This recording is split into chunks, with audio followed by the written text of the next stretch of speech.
Harvest is coming up, and we're here at Bellingrath Gardens to talk about all things plants. And Brandy Woods is with me today. We're talking about mums and how to care for them, because we're getting to the time of year a lot of people want to have mums, I guess, huh? That's right, that's right. Mums do great down here in Mobile whenever you want fall color. So what you want to do is to plant them in 6 hours of full sun at minimum. You don't want to go and give them too much water. Water them early in the morning and let them go and dry out through the day. That way you won't have the root rot.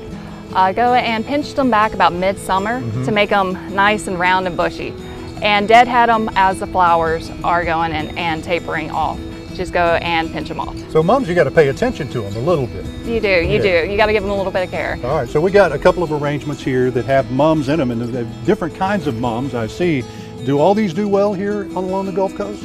They do. We've got a lot of different types of mums that can get some interesting colors and shapes out of. I was just going to pick up this arrangement just to give us some color to our segment. How about that? But yeah, well, mums in here, these are purple like that. I haven't seen those. You got this kind and this kind here. And these are atypical of the mums that I see at the store. You know. These are much fancier, yes.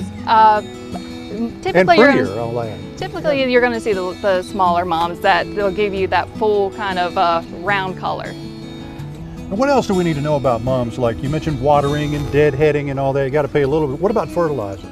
So you want to give them a well-balanced fertilizer starting early off, but you want to taper off in about a week or two whenever they're starting to produce those the flowers. Is this any kind of fertilizer, or kind of break out the Miracle Grow? They do have special mum fertilizer. You can buy the Miracle Grow, and that does well. Something that's well balanced, like a 10-10-10. Okay. And what kind of things will get into them? What kind of pests do they have? They will be eaten up by aphids and mealybugs, and you treat that by insecticide soap. Right, just like my tomatoes. That's right. Just like my tomatoes. All right, the great Bellingrath Harvest is coming up. We hope you'll visit Bellingrath Gardens. There you go. Right. And that's where this arrangement came I was going to from, say. Bellingrath Gardens, yes. Bill, you brought this with you this morning. Yeah, and put it together myself. Yes, he did. Believe that. I hope you do. No, the fine folks at Bellingrath put that together and put it on loan to us. Like I feel like we're a museum or something. But, yeah, got some new decor. But we got to spend some time out there the other day shooting a few segments for the great Bellingrath Harvest. That's right. New thing coming up this year, and it's a lot of fun. We carved pumpkins. We showed you that the other day. There's a whole nother segment about that coming up. That's right. Soon. I believe at the end of October, so Okay. stay tuned for that. But we did have a lot of fun. Yeah. We got from behind the desk and got to get outside and shoot some of these segments. Fun stuff to do.